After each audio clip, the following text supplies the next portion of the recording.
Estuvimos viendo un poquito pues, el primer metaprograma, que fue el de alejarse del dolor, acercarse del placer.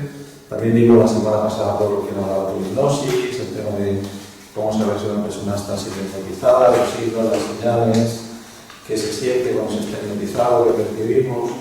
¿Os acordáis, no? Estuvimos viendo la autohipnosis, cómo hacer una sesión de autohipnosis y cómo darle al paciente también esa herramienta para que la pueda llevar.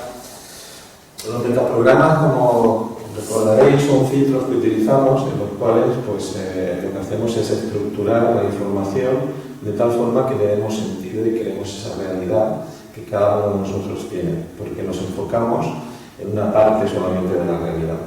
Hay veces que tenemos muchos estímulos a nuestra disposición, estamos interactuando con la gente, pero depende de qué metaprogramas utilicemos, nos enfocamos más en una serie de aspectos que en otros. Los metaprogramas se adquieren sobre todo en la infancia y se van cambiando, se van modificando o se van simplemente reforzando a lo largo de los años. No quiere decir que un metaprograma se utilice siempre de la misma manera. Habrá aspectos o situaciones donde utilicemos más un metaprograma que otro. Por ejemplo, el de acercarse al placer o alejarse del dolor, puede haber algunas situaciones donde seamos más de alejarnos del dolor y otras que seamos de acercarnos al placer. Pero en general, para las cosas más importantes, solemos utilizar ese metaprograma que para nosotros pues, es como más, podríamos decir, familiar, ¿no? Es el que más utilizamos, el que más nos sentimos a gusto con él. Otro metaprograma que es muy importante es el de referencia interna o referencia externa, que es aquel que hace que nos dirijamos hacia las situaciones o que en ese momento valoremos si lo que queremos en la vida pues es algo que depende de que nosotros lo veamos como que es algo que decidimos nosotros o como que dependemos o necesitamos la aprobación de los demás, ¿no? Eso hace que muchas veces pues, la toma de decisiones o el involucrarte en alguna actividad pues, pueda estar de alguna manera más direccionada por nuestra propia opinión que por la opinión de los demás o viceversa. Depende de cómo nosotros en ese momento pues, le demos importancia o qué opinan los demás. Aquí, por ejemplo, podemos ver este metaprograma para saber qué es lo que esa persona tiene, si es más de referencia interna o referencia externa, pues podríamos preguntarle cómo sabe cuando hace algo, si está bien o no está bien, ¿no? Si una persona te dice, pues yo sé que algo que he hecho está bien porque los demás me dicen que está bien, será de referencia externa. Si te dice, yo lo sé porque cuando algo a mí me gusta o cuando yo siento que algo he hecho bien, para mí ya es suficiente. Es de referencia interna. Fijaros que esto a la hora de poderlo utilizar en la hipnosis es muy importante, porque las sugestiones podemos dárselas a una persona de referencia interna dirigiéndolas hacia su propio convencimiento de las cosas, ¿no? Tú eres el mejor juez, tú sabes lo que te conviene, tú vas a tomar la decisión que sea más importante para ti. Si fuera de referencia externa, pues haremos una cosa diferente, que sería decirle, pues, tú sabes que las investigaciones están diciendo en este momento que esto tiene que ser así, la mayoría de la gente opina, la gente que te quiere te dice que hagas esto, porque va a ser más fácil para esa persona poderse en ese momento sentir bien si hay un apoyo externo, porque es de referencia externa. Hay veces que tú puedes ser de referencia externa, pero en algunas cosas puede ser de referencia interna. Por ejemplo, en el trabajo. Si tenemos un trabajo que hace muchos años que estamos dedicándonos a eso y sentimos que lo dominamos bien, que tenemos un buen dominio del trabajo, posiblemente seamos de referencia interna. Es como uno lleva 50 años arreglando, yo qué sé, coches, ¿no? Puede ser que tenga la necesidad de que le den la aprobación para hacer otras cosas, pero cuando está arreglando coches no necesita que nadie le diga si eso que ha hecho está bien o está mal, porque lo tiene ya de alguna forma muy bien aprendido y muy bien interiorizado. Es como autosuficiente, ¿no? Sí, autosuficiente. Fijaros que lo de referencia interna, referencia externa, tiene que ver con seguridad y seguridad. Las personas que son más de referencia interna son más seguras. No necesitan sentir en ese momento la aprobación de los demás. Tiene que ver con la autoestima también. Los son de referencia interna tienen una autoestima siempre más sana, ¿no? Como que bueno, no necesitan esa aprobación, esa situación, esa afecta menos una crítica de los demás y pueden en ese momento gestionar sus cosas sin necesidad de contar con la gente para ello. Yo diría que los que son de referencia interna, normalmente son de referencia interna casi para todo, pero los que son de referencia externa pueden ser de referencia interna para algunas cosas, aquellas cosas que dominen muy bien. Como siempre, los metaprogramas no son ni mejores unos que otros, siempre dependiendo de qué situaciones. Lo que sí que es cierto es que, claro, tenemos que saberlo para no hacer las sugestiones, saber cómo tenemos que irle más directamente al toque o al momento ese que sabemos que le va a afectar más. ¿Eso quiere decir que solamente tenemos que hacer sugestiones dedicándonos a la dirección de ese metaprograma? No. Quiere decir que tenemos que hacerle en las dos direcciones, pero incidir más en la que esa persona tiene como más, vamos a decir, importante o más directa. Si una persona de referencia interna, pues podemos decirle, pues tú sabes que tienes que hacerlo porque eso es para ti, tú eres el que tomas tus decisiones, sabes que eres la única persona que sabe lo que quiere, lo que va a poder hacer, pero también vas a poder sentir cómo al hacerlo los demás se van a sentir orgullosos de ti. Podemos hacerle un juego de este tipo, ¿no? Pero tenemos que dedicarle más hacia el metaprograma que en ese momento la persona dispone como fuerte, por así decirlo, como su base de dirección. Otro metaprograma, sí. Relacionado con la parte de la personalidad, de la referencia externa, puede ser que también tenga una parte del padre o referencia familiar muy determinada, ¿no? Que les marca mucho. Sí, claro, los que son de referencia externa necesitan más el apoyo de los padres, un ambiente familiar. Sí, sienten que no son dominado, ¿no? Sí. Es como que tienen una mayor dependencia, por así decirlo, del resto de personas.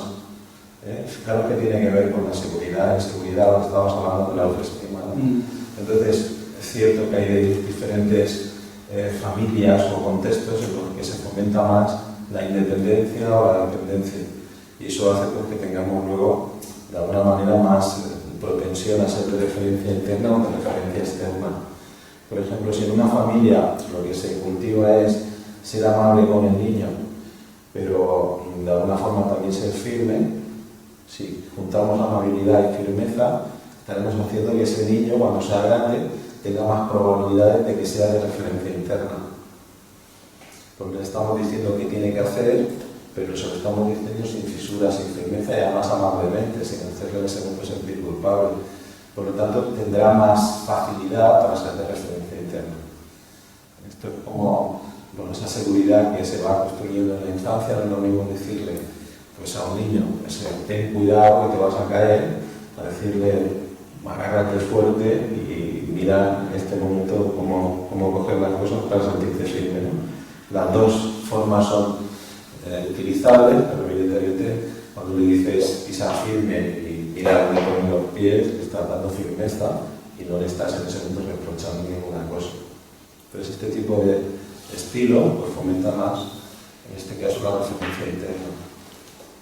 Pero bueno, veremos que lo importante, como os decía, es que seamos capaces de captar este tipo de metaprogramas y de formas de enfocar la información para utilizarlo nosotros a la hora de hacer las sugestiones. La persona va a estar en estado de trance, va a estar, vamos a decirlo así, menos propensa a sabotear lo que decimos, ¿no? Va a estar más abierta a aceptar las sugestiones, el factor crítico se reduce. Pero si nosotros le vamos de alguna forma enfocando la dirección correcta, la va a aceptar muchísimo mejor. Es más fácil que llegue a conectar con lo que en ese momento esa persona necesita, con lo que va a poderle hacer el cambio, con lo que va a trabajar para mejorar cualquier característica. Entonces, los metaprogramas son importantes. Un metaprograma también que es bastante importante en cuanto a la hora de poder decidir si una persona puede tener un tipo de inducción u otra, es el metaprograma global detallista, que también se llama general específico. Fijaros, son dos partes del continuo, pero hay personas que se acercan más a ser muy globales o muy generales y otras que se acercan más a ser muy detallistas. Una persona global es aquella persona que no le gusta darle muchas vueltas a las cosas y le gusta ir al grano, ir al punto concreto, ¿no? Entonces, normalmente suele utilizar palabras como resumiendo, es al grano, concretando, ¿no? Entonces necesita que se haga una visión general de la situación y que sepa de alguna forma, de forma rápida, ¿no?, el resultado de algo, ¿no? Claro, en el lado opuesto tenemos los detallistas específicos que necesitan muchos detalles, necesitan saberlo todo, necesitan todos los puntos de pe a pa, y que si no tienen esa información es como si estuvieran un poco cojos a la hora de poder trabajar con todo eso, ¿no? Claro, eso genera muchas veces conflictos, sobre todo cuando se están relacionando dos personas, y una es global y la otra es detallista. Si están en los extremos, son difíciles a veces las comunicaciones porque no se entienden. Como que, claro, fijaros, una persona que sea global que está hablando con un detallista, el detallista empieza a contarle cualquier cosa y cuando lleva media hora, el global le está diciendo, bueno, sí, pero es al grano, ¿no? Resumen, dime lo que, ¿no? Al contrario, pues pasa lo mismo, ¿no? Si un global está hablando a un detallista, el detallista no le está diciendo, pero bueno, ¿qué más, no? Dime, dame detalles, ¿no? Dame detalles específicas, ¿no? En las empresas, por ejemplo, suele ser bastante común que cuando un jefe y un subordinado son de los extremos, uno es detallista y otro global, hay unos pivotes importantes a la hora de la comunicación, no se ponen de acuerdo. Uno le está diciendo, pues que no me estás diciendo nada, llevas 10 minutos y estoy esperando que veáis el resultado, y el otro, en este caso, cuando está pues, hablando y el jefe, por ejemplo, general, pues cuando sale de ahí no se entera nada. Dice, me ha dicho que tengo que hacer un proyecto, pero no sé de qué, ni que tengo que empezar a hacer, porque le faltan detalles, ¿no? ¿Cómo sabemos si hay una persona detallista o es más global? ¿No? Pues haciéndole preguntas. Y las preguntas simplemente a veces suelen ser tan sencillas como decirle, explícame qué hiciste ayer. Si tú le dices a una persona, explícame qué hiciste ayer, en cuanto empiece a explicarte cómo fue el día de ayer, te vas a dar cuenta si es global o detallista. Por ejemplo, una persona que sea global, yo soy bastante global, ¿no? A pesar de que pueda dar ejemplos o pueda en el curso dar información específica, en el ámbito normal, general, yo soy bastante de ir al grano y de resumir y de buscar un poco la esencia, pero no entretenerme en detalles. Si a mí me preguntas qué hiciste, por ejemplo, no sé, un día de esta semana, pues te digo, pues mira, me levanté a las 7 de la mañana, desayuné, saqué al perro, luego pues, me fui al gabinete, estuve por la mañana trabajando con unas visitas que tenía, a mediodía llegué a casa, saqué al perro otra vez, comí, estuve un rato viendo las noticias, por la tarde fui al gabinete y ya está. O sea, ¿no? Es una forma de explicar algo muy escuetamente que bueno, lo esencial para mí es darte una visión global, ¿no? Una persona detallista le preguntas ¿qué hiciste ayer, por ejemplo? Y te dice, pues mira, ayer me sonó un despertador a las 7. Pues ¿sabes de esos días que te suena y dices, joder, ¿cómo van a levantarme? Otra vez me tengo que levantar. Fue poner los pies en el suelo y dije, me quedaría un ratito más en la cama. Pero bueno, al final me levanté y cuando me levanté, hice un poco la espalda y me estiré y dije, hoy me parece que voy a tener un día un poco complicado con la espalda. Pero bueno, total, me fui a desayunar y dije, ese día desayuné café con leche y un croissant. Y por cierto, el café con leche por la mañana sientas fenomenal, cuando te lo tomas te espabilas. Y cuando ya había desayunado y tal, dije, voy a sacar al perro. Qué casualidad que siempre donde pongo la correa no estaba la correa del perro. Siempre me pasa lo mismo, no encuentro la correa del perro. Y cuando llevas 20 minutos, el que es global me dice, pero me quieres decir que hiciste ayer, que llevas 20 minutos y no me has dicho nada. Entonces, para ese tipo de cosas, pues es importante.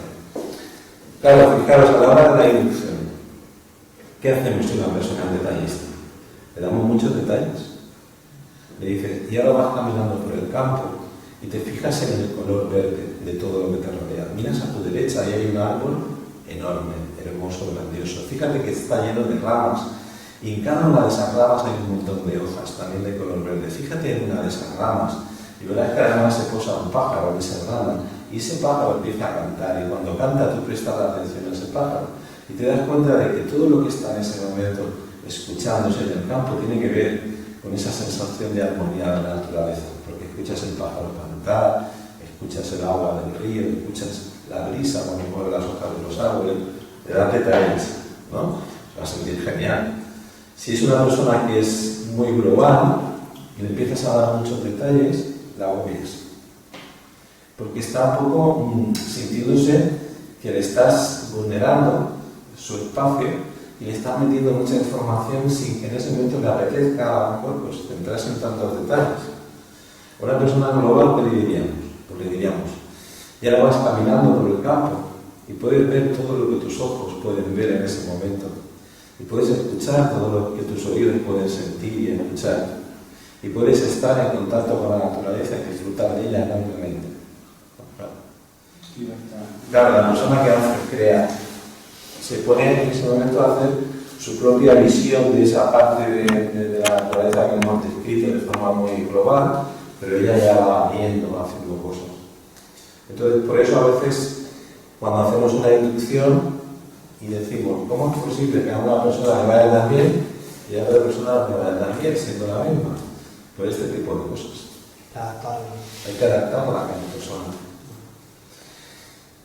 Claro, la pregunta es, si no sabemos si es de una referencia, si es de otra, si es global, si es detallista, ¿qué hacemos? ¿Vosotros qué pensáis? Si no sabéis si es global o detallista, ¿qué hacemos? A ver, yo intentaría un poco, no sé si, por ejemplo, en el momento de vivir a la persona, ¿no? Ya fijarme por cómo estudian las cosas, un poco, hay que pues hacer una idea de si realmente es una cosa u otra, ¿no? O incluso en el momento de que ahí a uno tienes claro, pues decir, aunque esté en un juego, no sé, puedes decir, bueno, ¿qué hiciste ayer? Pues dicho, pues si así no lo sé, pues buscar un poco de uno, un poco de otro, ¿no? Algo intermedio. Claro, algo intermedio, aunque no sea ni demasiado detallista, y que tampoco simplemente le diga, ahora estás allí y deja que tus 5 sentidos te den toda la información que necesites, ¿no? Una cosa intermedia. Pero siempre tenemos que intentar facilitarle a la persona que pueda crear. Entonces, ante la duda, y si no sabemos muy bien tal, mejor es ser más global que no muy detallista. Porque si somos más globales, le podemos dar a la persona en ese momento la facilidad para abrir, para expandir, para crear. Porque siempre la persona puede en ese momento introducir elementos, introducir cosas. Pero si no lo sabemos, si somos demasiado detallistas y la persona muy global, la podemos poner nerviosa. Se puede sentir un poquito nerviosa. A veces esto también te lo dice el poder observar a la persona y saber cómo se está en este momento sintiendo con lo que le dicen. Lo que estuve viendo el otro día de los signos de la cara y tal, si ves que le está dando muchos detalles y se está poniendo un poquito nerviosa, dices, uy, voy a ver si es por esto. Entonces le das una sugestión de, y ahora simplemente te voy a dejar en un momento para que tú puedas encontrar la mejor forma de relajarte en ese sitio. Ahora, y la dejas. Y si ves que la cara empieza a cambiar y se va poco a poco sintiendo mejor y va sonriendo un poco, va diciendo, uy, esto es que estaba agobiado, pero estaba dando mucha información. Todo eso se va haciendo conforme vas en el experiencia, la práctica, o aquí. Vale. Otro programa o metaprograma que puede ser también importante a la hora de hacer el trabajo con la hipnosis. Si, por ejemplo, las personas son de opciones o de procedimientos, ¿no? Opciones o procedimientos.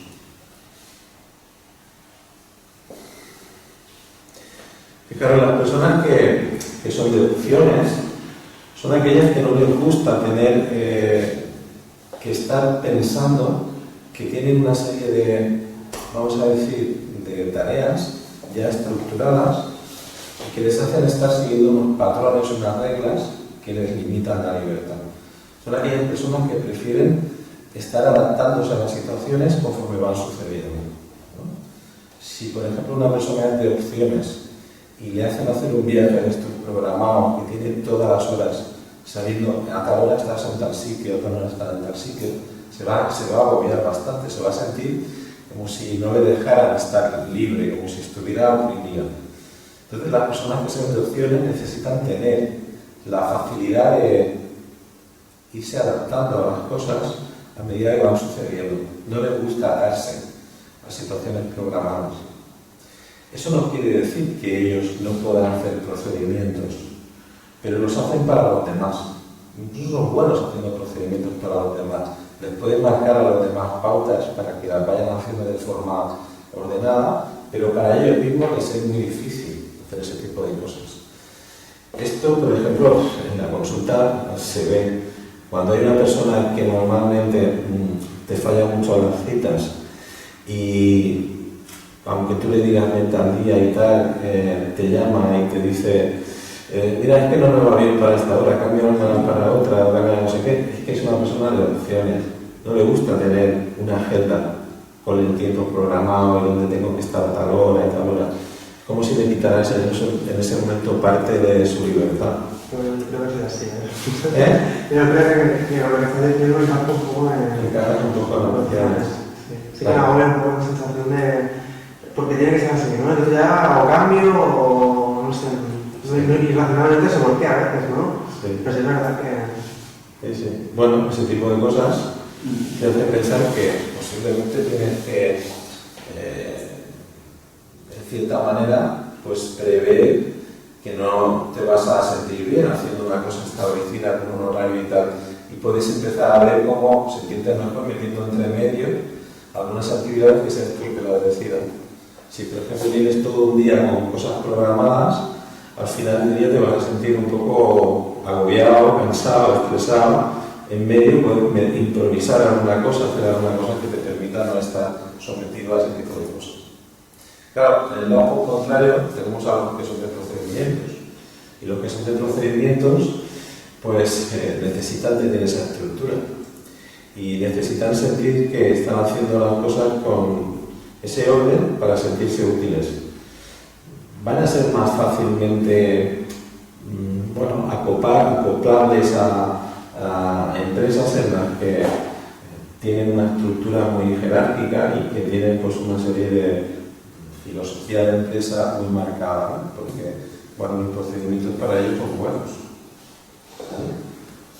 Claro, si tienes que, por ejemplo, no sé, tienes un perro y se pone mal y se tiene que llevar al veterinario, si eres de procedimientos, posiblemente tengas que cumplir muy bien las normas, las reglas, y con el coche vas a tardar un montón, te vas a parar, a hacer todas las señales de tráfico correctamente y tal. Si eres de opciones, seguramente que cogerás el coche y a lo mejor pues no vas a la velocidad establecida, irás un poco más rápido, te saltarás, alguna señal para ir más deprisa.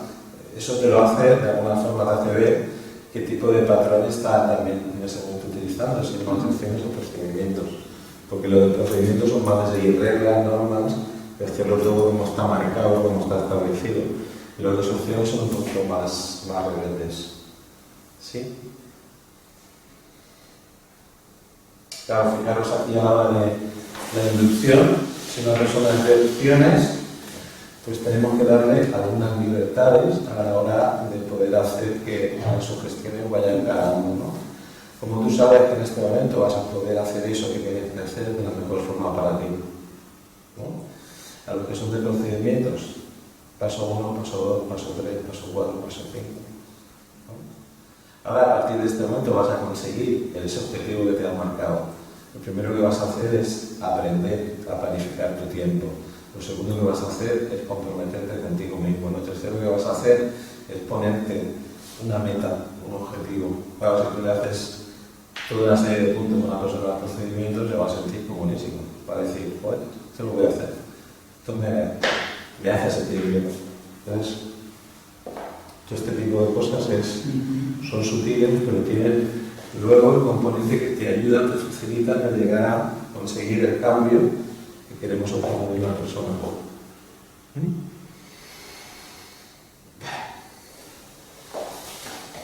Otro metaprograma. ¿De necesidad o de posibilidad? Necesidad. Y posibilidad.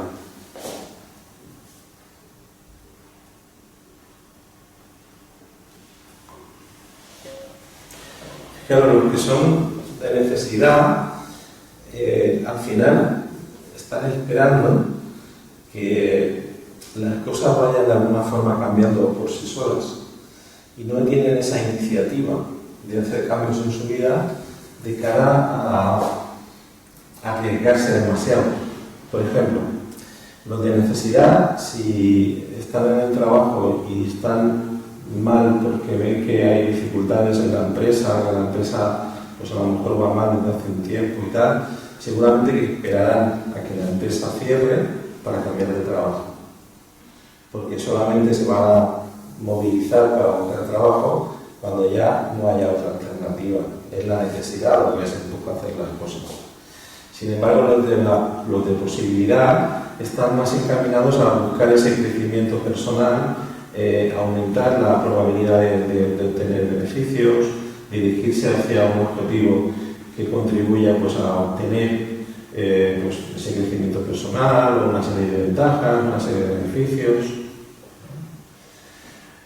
Si por ejemplo le preguntas a alguien qué haría que te cambiaras de trabajo, pues de necesidad pues te diría pues, que el trabajo estuviera muy mal, que no nos pagaran, que no hubiera una empresa posibilidad de seguir adelante, y al de procedimiento, al de posibilidad, cuando le preguntas qué haría que te cambiaras de trabajo, pues te puede decir pues obtener un trabajo donde tenga un mayor sueldo, una mayor renta económica, o que haya posibilidad de ir avanzando en la empresa, ir creciendo, o que incluso pues pueda estar en un trabajo que esté más cerca de casa, que pueda tener mejor combinación para volver y ir al trabajo.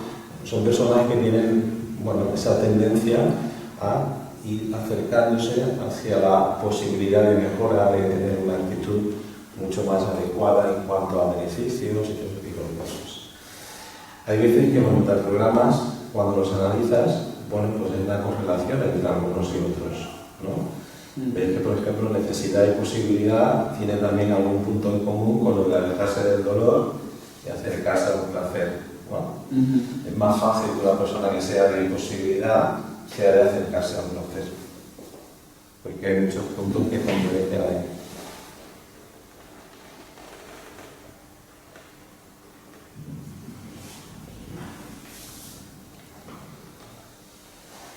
Aquí lo mismo en la inducción.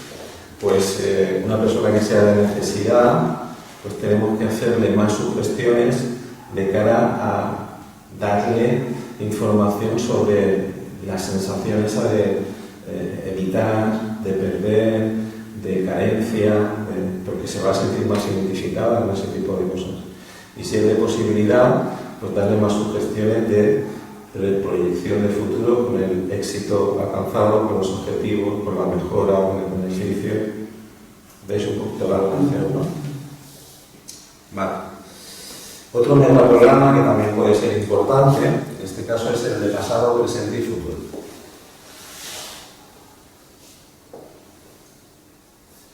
Hay personas que se enfocan más en el pasado, otras personas se enfocan más en el presente y otras personas pues, se enfocan más en el futuro.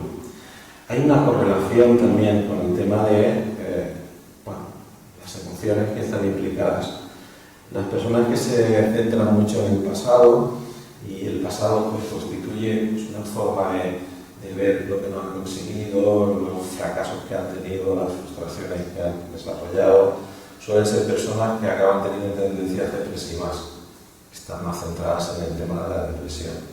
Las personas que se enfocan mucho en el futuro, y el futuro lo ven como algo pues, desesperanzador, algo peligroso, amenazante, siempre con el easy, con la sensación de que va a ser un futuro un poco incierto, inseguro, tienen más tendencias en personas que tengan problemas de ansiedad.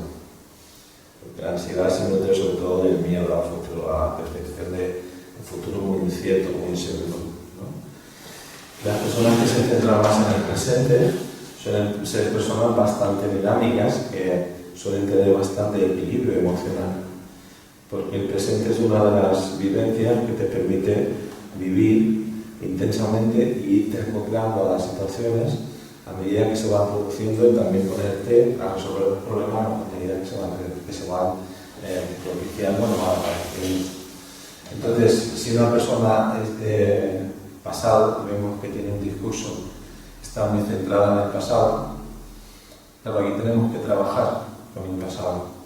Tenemos que ir hacia el pasado para mirar de hacer cambios, darle una historia personal más adecuada, hacerle ver diferentes formas de entender algo que le ocurrió, hacerle aprender de todas esas cosas que le han pasado, hacerle obtener los recursos necesarios, porque para esas personas el pasado es muy importante. Entonces, si ignoras el pasado, se va a sentir como que no le estás prestando atención a lo que le está diciendo o como que no se siente apoyado. Y el pasado para ellos es el momento de poder ver el cambio y traerlas hacia el presente, en este caso, el presente que vivimos, teniendo una opción diferente, habiendo reestructurado, cambiado, modificado ese pasado. Por lo tanto, las personas que están muy enfocadas en el pasado, nosotros tenemos que ir también acompañándolas en ese pasado para poder incidir en los problemas, en las situaciones. ¿Sí? Lo veréis enseguida, otra persona empieza a hablar con vosotros. Sabéis si es del pasado, del presente o del futuro. Porque si lleva 10 minutos hablando y de esos 10 minutos 9 te está contando cosas de su vida que ya han pasado, y sobre todo cuando empieza a hacer machaque en situaciones agresivas, de negatividad, de sufrimiento, de no sé qué, dice, la persona está anclada en el pasado. Las personas que están ancladas en el futuro, pues claro, lo que más les hace sentir amenaza es la inseguridad, la incerteza, cómo se van a poder desenvolver con el paso del tiempo. Los ISIS, ¿no? Y sí. Y si hago esto, ¿no? Y si no consigo lo que quiero, y si al final es, bueno, siempre, o casi siempre, lo que están percibiendo es más desproporcionado de lo que realmente luego pasa. Luego la mayoría de veces los sí no se cumplen, pero esa tendencia está fijándose más en lo negativo que en lo positivo. Claro, eso crea ansiedad, crea angustia, crea sensación de indefensión, de no saber cómo afrontar ese tipo de cosas. Pues ahí, fijaos, tenemos que hacer también un trabajo de hacerles contemplar a través de la proyección del futuro esas cosas que está teniendo no han pasado y que además se está haciendo una exageración de esas situaciones. Tenemos que irles dando esa visión para que vayan anticipando con menos negatividad a las cosas. Evidentemente que podemos trabajar en el presente y hacerles también algún tipo de sugestión del pasado, pero para estas personas va a ser más fácil llegarles a tocar la fibra o el punto donde tiene que iniciar el cambio, haciéndoles irse al futuro con una percepción de seguridad, de tranquilidad. Fijaos, y anclaje, esto es lo que pueda ser una sensación de tranquilidad, de seguridad, de sentirse con confianza, va a ser muy importante. ¿Sí? Más metaprogramas. Sí. Hay otro metaprograma que es el de hacia mí o hacia ellos. Y hay personas que están más preocupadas por sí mismas y hay personas que están más preocupadas por los demás. No es lo interno esto. No, de referencia interna es que necesitan, si es de referencia externa, la aprobación de los demás, y si es de referencia interna, que tiene la seguridad de que lo que él dice, lo que él piensa es lo correcto y que no tiene que tener el apoyo de los demás. Y las personas que en el metaprograma de hacia mí o hacia los demás, hacia ellos, tienen que ver con qué cosas les preocupan y qué cosas están en ese momento haciendo en su vida. Si están más dedicadas a los demás o están más dedicadas a sí mismos. Las personas hacia ellos, veréis que necesitan estar siempre ocupándose de los demás. Son personas que dedican más tiempo a ayudar al prójimo, a estar con los demás. Y son aquellas que se preocupan, porque al vecino del quinto lo han despedido del trabajo. Y dice, vale, me parece bien que te sientan solidarios, solidarias con el cielo del Quinto, pero hasta el punto de que no duermas tú porque han descuidado el cielo del Quinto, por ejemplo, ¿no? Tienen más tendencia a estar agobiados o angustiados por las personas que sobre ellos mismos, y a lo mejor hacia ellos mismos no se muestran con esa preocupación o ese tipo de entrega. Entonces, claro, si una persona está dedicada hacia los demás, pues tenemos que trabajar también a nivel de sus gestiones, el cómo todo lo que está haciendo puede beneficiar también al resto de personas, ¿no? Y a partir de este momento, cuando tú dejes de fumar, todas las personas de tu entorno también recibirán con alegría esa decisión, porque harás que no estén teniendo ese humo continuamente en sus vidas y harás que se sientan orgullosos de que tú estés bien. Ellos se sentirán mucho mejor cuando tú seas una persona completamente libre de trabajo. Fijaros. ¿Por qué? Porque es más hacia ellos. Está más pensando en el beneficio de los demás que en el suyo.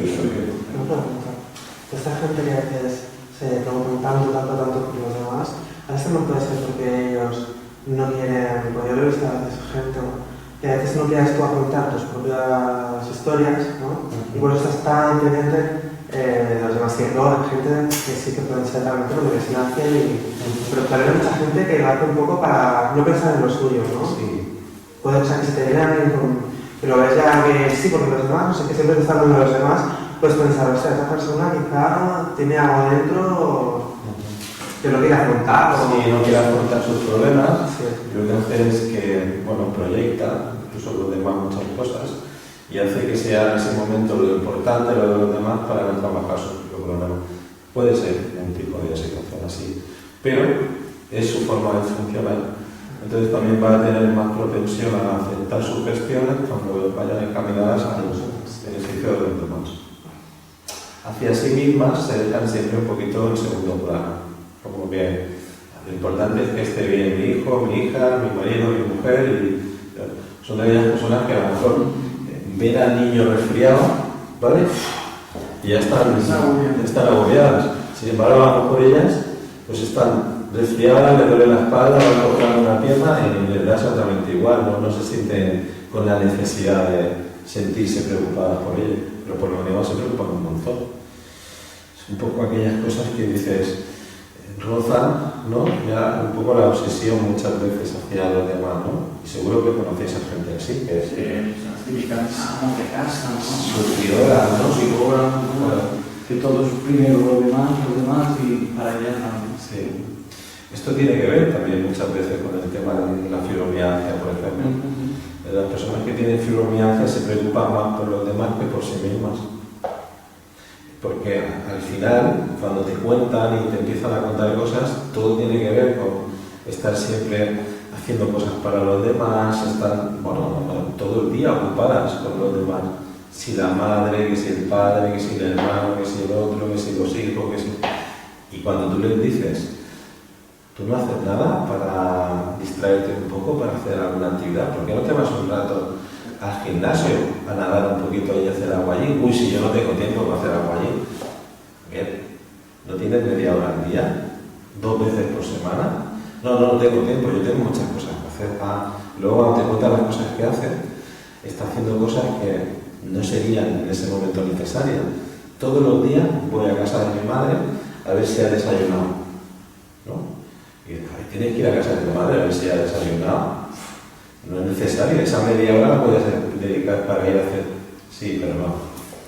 Entonces te das cuenta que estas personas pues tienen ese cuadro, toda esa serie de síntomas que te hace pensar que tiene pues propensión a preocuparse en exceso por los demás, y claro, eso un día y otro acaba por crear un estrés, una sensación de agobio, de angustia. Y las personas que se dedican más a ellos mismos, ¿no? Pues a veces podemos pensar que son egoístas, porque están yo, ¿no? Entonces, son aquellas personas que aparentemente pues siempre se ponen en primer lugar, que no está mal, porque a veces tenemos que ponernos en primer lugar, y a nivel de la sociedad está mal visto, pues porque, la cultura ha ido evolucionando de cara a que tenemos que pensar en los demás, en el prójimo, pero también es cierto que hay muchos problemas porque no nos ocupamos de nosotros mismos. Si yo estoy bien, pues puedo en ese momento también ayudar a mejorar a los demás, ¿no? Entonces, fijaros que muchas veces cuando tú le preguntas a una persona, tú, en tu tiempo libre, ¿qué haces? Te puede dar la clave de si es de referencia, en este caso, hacia mí o hacia ellos. Cuando te dice que en su tiempo libre pues está ayudando a no sé quién, está con gente, está haciendo no sé qué, dices hacia ellos, ¿no? Y cuando te dice, pues yo en mi tiempo libre lo que hago es que me gusta pues, irme a la montaña o hacer relajación o irme a dar un masaje o irme hacia ellos, pues, hacia ellos mismos, ¿no? Hacia los demás. Entonces, ahí con ese tipo de preguntas te puedes dar cuenta, ¿no? Qué es lo que... Hay muchas profesiones que también ya las ves que están encaminadas un poco hacia ellos, ¿no? Los psicólogos estamos más encaminados hacia los demás que a nosotros mismos. Que es ese tipo de relación de ayuda, de darles en ese momento. Bueno, pues eso te hace ya también tener toda una serie de formas de entender cómo estructura la información, hacia dónde dirige la atención, hacia dónde podemos nosotros también enfocar la sesión y trabajar este tipo de cosas. Sí. No sé si se me olvida alguno. Bueno, vamos a verlo y así lo quedamos en el área de usuarios y si hay algo que no he dicho, combinamos.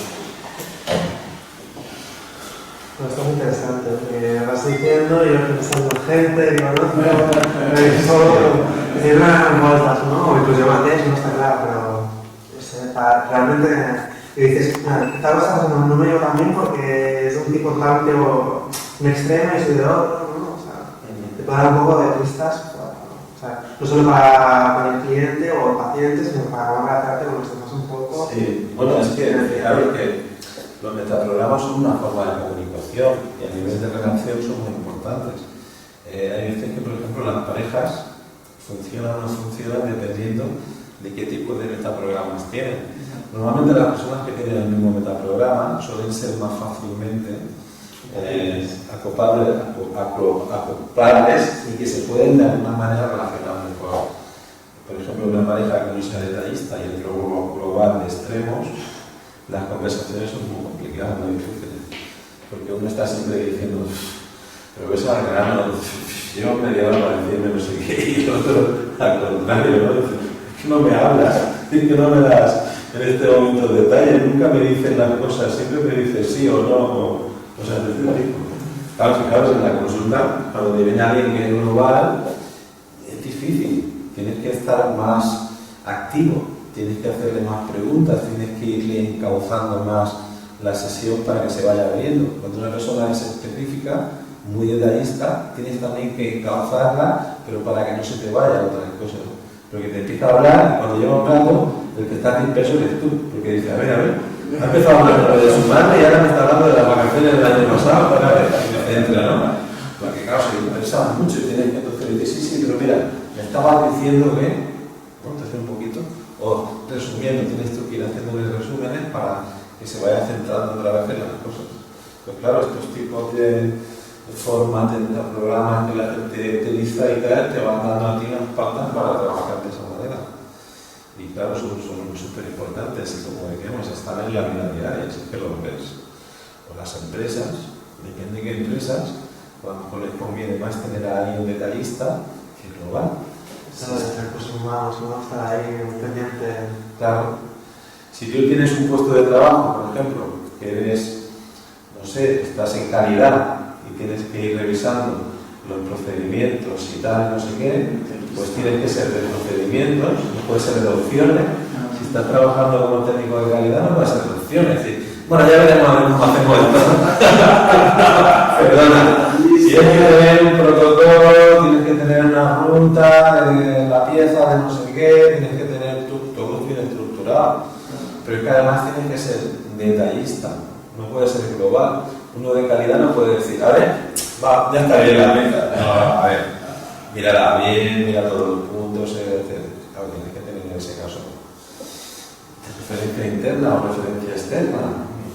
Depende también del trabajo, como si necesitas necesitan la aprobación para todo. Imagínate que eres, yo que sé, un líder, por ejemplo, los jefes directivos suelen tener referencia interna. Y eso no quiere decir que no a veces escuchen a los demás, pero una persona que sea de referencia externa como líder está insegura. Oye, ¿qué hacemos aquí? Esto que no funciona, ese tipo de cosas. Entonces, todo esto tiene su repercusión y tienes que saber en qué puesto de trabajo os va mejor un tipo de programa que otro. Esto los recursos humanos lo tienen que llevarlo. Foco de dirección, buscar el placer, evitar el dolor, filtro de referencia, cómo sabes que has hecho algo bien, referencia interna, referencia externa. Fijaros, por ejemplo, tú pintas un cuadro, ¿vale? Y si tú has pintado ese cuadro y para saber que ese cuadro está bien, que es bonito, que es un cuadro que va a triunfar, le tienes que preguntar a todo el mundo, ¿qué te parece mi cuadro? ¿Cómo es el cuadro? ¿Te gusta? ¿No te gusta? Es de referencia externa. Ahora, si tú pintas un cuadro y cuando lo has pintado dices, me ha quedado genial, fantástico. No necesitas que nadie te diga, entonces eres de referencia interna. Foco de atención, ¿qué te hace sentir bien? Pues uno mismo, nosotros, ¿no? Lo que hablábamos, ¿no? Cuando tú eres de referencia de foco de atención hacia ti mismo, pues normalmente lo que haces es que pues te dedicas a hacer actividades y cosas que te enriquecen a ti, que te hacen sentir bien. Cuando eres hacia otros, pues estás compartiendo muchas veces tiempo con los demás, estás apuntado a 10 ONG, estás participando en el proyecto Hombre de no sé qué, estás haciendo un montón de cosas. Filtro de atención, motivación. ¿Qué te haría cambiar algo? Necesidad, sería lo mismo que reactivo, y posibilidad, proactivo. Fijaros, aquí igual un reactivo y un proactivo, posibilidad. Sí, necesidad y posibilidad. Es lo mismo, necesidad es lo mismo que decir reactivo y posibilidad proactivo, ¿no? Proactivo quiere decir que se encaminan ellos a tomar decisiones, que son los que empiezan de alguna forma a mover las cosas, y el reactivo es el que se queda ahí esperando a que las cosas se arreglen solas o que no. Si tú, por ejemplo, a un reactivo o a una necesidad, ¿no? Le haces una pregunta como para que un fin de semana se vaya caminando bien. Pues yo para que un fin de semana se vaya caminando bien porque mi pareja me haya hecho el plan de dónde tenemos que ir, que me diga dónde vamos, que no sé qué, y el proactivo es yo soy el que tiene que dirigir hacia dónde hacemos las cosas. A veces cuando se juntan dos, ¿vale? Que son del mismo metaprograma, pues hombre, tienen más posibilidades de hacer cosas y tal. Si son muy extremos también pueden chocar, porque cada uno quiere tirar hacia un lado o el otro. Por eso siempre yo digo que el equilibrio es lo importante, que se vayan acercando un poco los dos, ¿no? Que no sean ni de un extremo ni de otro. Pero si son del extremo o del otro, siempre será peor que si los dos son del mismo extremo. Dos personas que sean reactivas, ¿no? Que necesiten hacer las cosas por necesidad, por tal. Bueno, normalmente lo que les pasará es que los fines de semana el uno por el otro no salen a ningún lado, se quedan en casa viendo la tele, no sé qué, pero si a los dos les va bien, pues no hay ningún problema. Ahora, los dos son proactivos, los dos quieren hacer siempre muchas cosas, tendrán una agenda llena. Pero hay personas que les dices, oye, que vamos a ir el fin de semana, vamos a no hacer. Hasta el 2016 tengo los fines de semana cogidos y dices, bueno, va a ser complicado. General específico de opciones de proceso. Este se me ha olvidado. El de enfoque de adaptación a los cambios, similitud o acuerdo, y similitud con diferencia o diferencia, desacuerdo. Los cambios.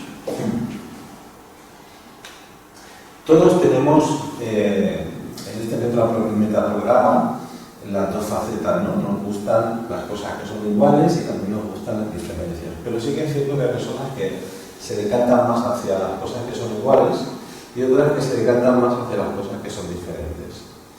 Por ejemplo, las personas que se decantan más hacia la similitud, a las cosas que son iguales, no les gustan mucho los cambios. prefieren tener las cosas más o menos siempre igual. Eso de hacer cambios en su vida les representa muchas veces un tema de ansiedad, de angustia, de incertidumbre. No les gusta cambiar de casa, no les gusta cambiar de coche. Son situaciones, como se puede decir, de ser muy estables, muy tradicionales. Claro, una persona que sea de similitud, ¿vale? Como no les gustan los cambios, pues tendrá también tendencia a valorar más las cosas que son iguales que las cosas que son diferentes. Por ejemplo, en una empresa, ¿no? Las personas que son de similitud, que son iguales, pues siempre tendrán tendencia a buscar el acuerdo, ¿no? Que todo el mundo piense igual que ellas. En una reunión se sentirá más alegre o más placentera si busca que todo el mundo haya un consenso. La persona que sea de diferencias siempre va a empezar a buscar el sí pero, ¿no? El sí pero, el desacuerdo, ¿no? Pero esto podríamos hacerlo de otra manera. ¿Y si nos enfocáramos de tal y de tal forma? En todas las empresas tiene que haber alguien que sea de desacuerdos, porque es la forma de innovar, de hacer cambios, de no quedarse estancados. Podríamos decir que es aquel que siempre está creando un poco de como suele decir, ¿no? La mosca coconera que siempre está diciendo las cosas que molestan, pero que son necesarias porque al final mueven la situación. Sí, pero yo creo que esto lo podríamos enfocar de otra forma. Y todo el mundo, joder, ya nos va a hacer otra vez cambiar todos los programas de ordenador y nos va a hacer. Pero luego al final ese cambio puede ser que a la larga tenga un beneficio importante, ¿no? Entonces, fijaros, las personas que son de similitud, si tú les quieres convencer de algo, simplemente tienes que decirle, mira, esto es igual a esto. Por ejemplo, te vas a comprar un coche y tú eres de similitud, ¿no? Y lo que te hacen es que te muestran 3 modelos, ¿no? Y de esos 3 modelos, el que te quiere vender el comercial lo va a utilizar como decir, mira, este modelo de aquí tiene lo mismo que aquellos 2 modelos de ahí, porque tiene el ABS, tiene el cierre centralizado, tiene la alerta técnica, tiene no sé qué, y estos dos de aquí, ¿vale? Uno tiene esta cosa y este tiene otra cosa, pero este tiene las 2 cosas que tiene este de aquí, ¿no? Y el de similitud dices, este que es igual a los otros, pero tiene todo, entonces te vas a quedar con ese. Si tú eres de diferencias y se ha dado cuenta el vendedor que eres de diferencias, te va a empezar simplemente a decir las diferencias que hacen que ese coche sea diferente al otro.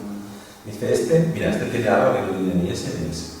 Este tiene un sistema de confort en los asientos que cuando lo pones, él automáticamente se regula tu cuerpo. Te sientes en ese momento súper cómodo y suficiente. La diferencia, te quedas con eso.